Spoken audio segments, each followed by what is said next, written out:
Parti libéral, et Nathalie Roy de la CAQ. Bonjour, madame. Bonjour, monsieur. Bonjour. Dites-moi, peut-être, M. Tanguay, pour commencer, vous avez entendu la ministre. On a l'impression que tout a l'air à vouloir rouler, puis qu'il n'y aura pas de problème, puis que ça va passer comme du beurre dans une poêle chaude. Bien, M. Lapierre, nous avons déjà annoncé au Parti libéral du Québec que nous allions voter contre le projet de loi 14. Et pourquoi c'est important? D'abord et avant tout, nous sommes tous pour l'épanouissement du français. C'est une priorité. Puis j'aimerais ça ces jours-ci, M. Lapierre, là, qu'on parle de qualité du français. Nos jeunes savent-ils parler et écrire un bon français? Ça devrait être la priorité du gouvernement. Il y a une différence dans le ton qu'emploie la ministre et le contenu du projet de loi 14. Je vous donne le seul exemple, j'en aurai bien d'autres. Le seul exemple du Buonanotte, le PASTA. Ils ont eu une mise en demeure de l'Office de la langue française pour corriger. On s'est tous rendu compte qu'il y avait eu un excès et à ce moment-là, l'Office a retiré. Bien, vous savez que le projet de loi 14, c'est le seul exemple que je vous donne, qui est coercitif, retire cette obligation de l'Office et le dossier du Buonanotte, ce n'est pas dans les médias qu'on l'aurait réglé, c'est devant la Direction des affaires criminelles et pénales. C'est ce que fait le projet de loi 14 et j'espère qu'on aura l'occasion, j'en suis convaincu, de démontrer tout le ton coercitif et régressif de ce projet de loi-là dans le cadre de la commission parlementaire. Et Mme Roy, vous, au fond, vous détenez la balance du pouvoir, parce qu'à partir du moment où les libéraux ont décidé qu'eux autres, c'était pas le temps et que c'était pas ce qu'ils voulaient, vous allez avoir le droit de vie ou de mort sur le projet de loi. Là. Comment est-ce que vous vous enlignez? Absolument. Comment on s'enligne? Bien, ce matin, on a fait une conférence de presse au cours des dernières heures. Et ce qu'on dit, c'est que c'est pas seulement le Parti québécois là, qui a le monopole de la protection de la langue française au Québec. Pour la Coalition Avenir Québec, c'est très important, la protection du français.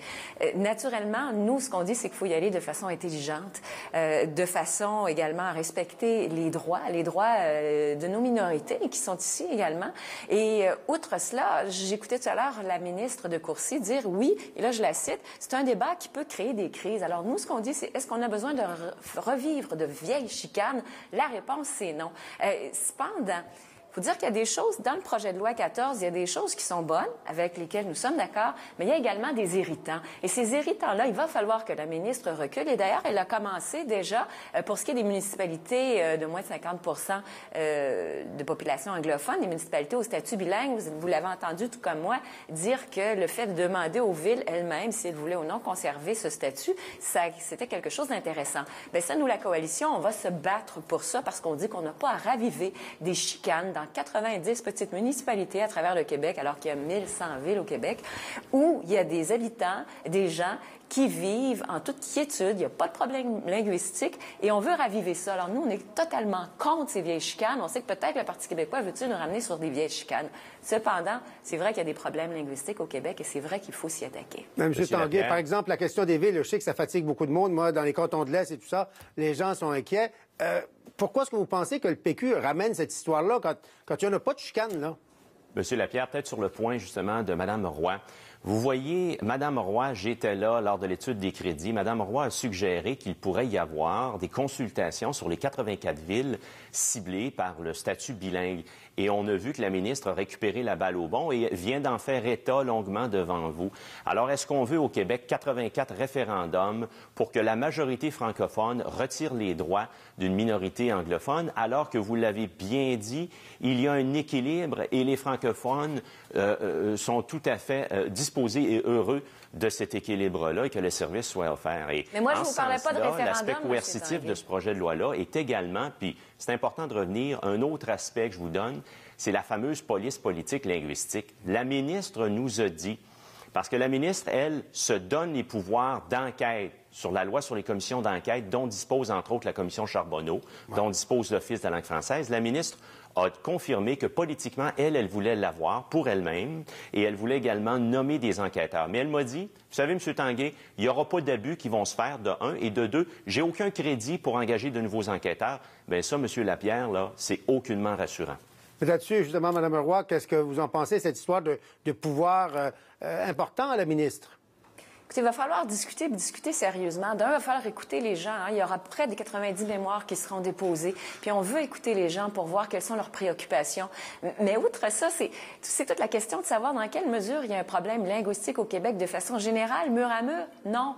Le problème n'est pas général mur à mur. Vous êtes à Rimouski, M. Tanguay, il n'y a personne qui va vous déranger en anglais et vous aborder en anglais dans un commerce, bien au contraire. Et c'est Montréalais, c'est les... Non, je sais, je vous dis pas que je ne vous dis pas que cela vous dérangerait, mais je vous dis qu'il n'y a pas de problème à la grandeur du Québec pour se faire servir en français et que c'est surtout très sectoriel et c'est la région de Montréal et ses alentours. Même pas dans mon comté, venez chez nous dans Montarville, vous allez voir, les commerçants vont vous recevoir en français, vous servir en français avec le sourire, Saint-Bruno, Boucherville, et on est quand même près de Montréal. Alors, il y a des poches de résistance et il y a des poches de résistance à Montréal et autour et c'est à ça qu'il faudrait s'attaquer. Il faudrait être beaucoup plus précis et non mur à mur. Mais justement, quand on parle de Montréal, parce que le problème est essentiellement montréalais. Comment est-ce qu'on réussit? Parce que cette histoire de dire qu'on se fait servir en anglais, tout ça à Montréal, moi, en tout cas, je vis à Montréal, je magasine à Montréal, et c'est pas ça le quotidien là, du monde. Bien sûr, les gens qui arrivent aux centres-villes, ils vont entendre l'anglais, tout ça. Il y a des touristes, j'espère qu'on va en avoir de plus en plus, des Américains et tout ça. Il y a des anglophones qui ont le droit de se parler entre eux en anglais. Mais en dehors de ça, bien sûr, il y a la composition linguistique de Montréal. Et comme j'en parlais avec la ministre, c'est beaucoup plus financier qu'autre chose. Le fait que les francophones s'en vont en banlieue, c'est un choix pour les jeunes familles et tout ça. Et comment est-ce qu'on réussit à garder des francophones, des jeunes à Montréal, plutôt que se faire une espèce de trou de beigne? Ça, est-ce que vous avez réfléchi à ça? Peut-être M. Tanguay, Mme Roy? Oui, M. Lapierre. Alors, on aura l'occasion de voir ce que proposera le ministre Lisée, qui est tout à fait, là, un peu plus tôt dans votre entrevue avec la ministre, là, on ne veut pas commencer à jouer dans les hypothèques des gens, mais il y a une réalité économique. Ceci dit, parler de Montréal, moi, je vais vous donner un exemple. La stratégie commune 2008-2013, dont la ministre était l'une des signataires comme présidente de la Commission scolaire de Montréal. Et en ce sens-là, il s'agit des mesures d'accompagnement, de soutien, parce qu'effectivement, ça prend pas juste le discours de dire, on va limiter les droits, mais on ne mettra pas une scène, ça prend des investissements pour faire en sorte d'accompagner les entreprises. Et vous le savez, les entrepreneurs nous le disent, c'est payant faire affaire en français. Alors, cette stratégie-là visait les syndicats, le patronat, les commissions scolaires et faisait en sorte d'avoir des programmes pour aider la francisation, faire en sorte d'accompagner les entreprises qui ne demandent pas mieux que d'ajouter de façon pleine et entière cette corde à leur arc. Et je suis tout à fait d'accord avec vous, M. Tanguay, à cet égard. Ce qu'on veut, nous, à la Coalition, c'est justement accompagner les entreprises. On ne veut pas de nouvelles mesures coercitives. Elles existent déjà dans la loi 101. Cependant, ces entreprises-là ont besoin d'aide, ont besoin d'accompagnement. Et le gros du problème, le nœud du problème, c'est justement à l'immigration. A-t-on les moyens? Sommes-nous capables de bien accueillir nos nouveaux arrivants et de les franciser? Et la réponse, c'est non, parce que savez-vous qu'actuellement, il y a 40 des nouveaux arrivants au Québec qui ont passé à travers les mailles du filet. On ne sait pas où ils sont dans la mesure où ils n'ont pas eu de cours de francisation. Et il est là le problème. C'est bien beau mettre des responsabilités sur les épaules des entrepreneurs, mais cependant, il y a une responsabilité de l'État. La responsabilité de l'État, c'est de franciser nos immigrants. Et c'est là que le bas blesse. Et c'est à ça qu'il faut s'attaquer. Et là-dedans, dans le projet de loi 14, il y a des mesures justement pour aider à l'immigration, donner davantage de cours, davantage de... En autant qu'il y a des moyens. On en a besoin. Ça prend les moyens, ça prend les sous. Mais justement, sur les entrepreneurs, ça fatigue, là, les petites entreprises. Le 26, là, à 50 employés, est-ce que ça va passer, ça? Je sais que les libéraux, vous allez voter contre. Mme Roy, est-ce que vous allez laisser passer cette mesure-là? Pas facilement, non. Parce que ce qu'on a dit ce matin, c'est qu'il ne faut pas augmenter le fardeau administratif de nos petites et moyennes entreprises. Ça, c'est vraiment la colonne vertébrale de l'entrepreneuriat au Québec. Et on le sait, nos entrepreneurs, nos propriétaires d'entreprises sont égorgés. Ils sont déjà débordés par la paperasserie. Actuellement, au Québec, il y a des documents à remplir. Il y a plus de 29 formulaires pour être conforme au Québec quand on a une entreprise, comparativement à 23 en Ontario. Alors, en partant, on est déjà sûr.